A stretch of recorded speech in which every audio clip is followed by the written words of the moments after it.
జోహార్ అంబేద్కర్ గారు ఆత్రేయపురం గ్రామంలో మరి గత 30 సంవత్సరాల నుంచి ఒక సాంప్రదాయం నడుస్తున్నది.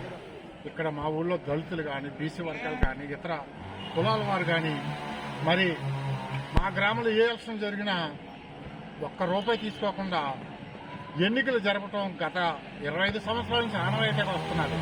ఇప్పుడు కూడా మా ఊళ్ళో గ్రామంలో దళితులు, ముఖ్యంగా దళితులు అంబేద్కర్ స్ఫూర్తిని ఆదర్శంగా తీసుకుని మరి మాకు అంబేద్కర్ గారు మాకు ఓటని ఆయుధాన్ని ఇచ్చారు. కత్తిని ఇవ్వలేదు, బుల్లెట్లు ఇవ్వలేదు. దాని ద్వారా మంచి పేద ప్రజల సంక్షేమానికి, దళితుల సంక్షేమానికి పాటుపడే వ్యక్తిని ఎన్నుకోవాలని చెప్పి వారంతా ఎప్పటి నుంచో గత 25 సంవత్సరాల నుంచి కృషి చేస్తూ వస్తున్నారు.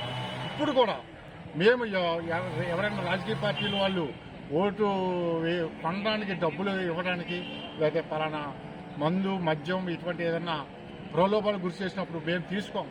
మేము అంబేద్కర్ స్ఫూర్తిగా మేము తీసుకుని బ్యాలెట్ పోలింగ్ బూత్లోకి వెళ్ళి మంచి నాయకుడిని, మాకు మా కుటుంబ ఉన్నతికి, మా పిల్లల ఉన్నతికి కృషి చేసే నాయకుడికే ఓటేస్తాం తప్ప అని చెప్పి వాళ్ళు దళితులంతా ఇక్కడ ఈరోజు మా ఆత్రేయపురం గ్రామంలో అంటుంటే నాకు చాలా ఆశ్చర్యం వేసింది.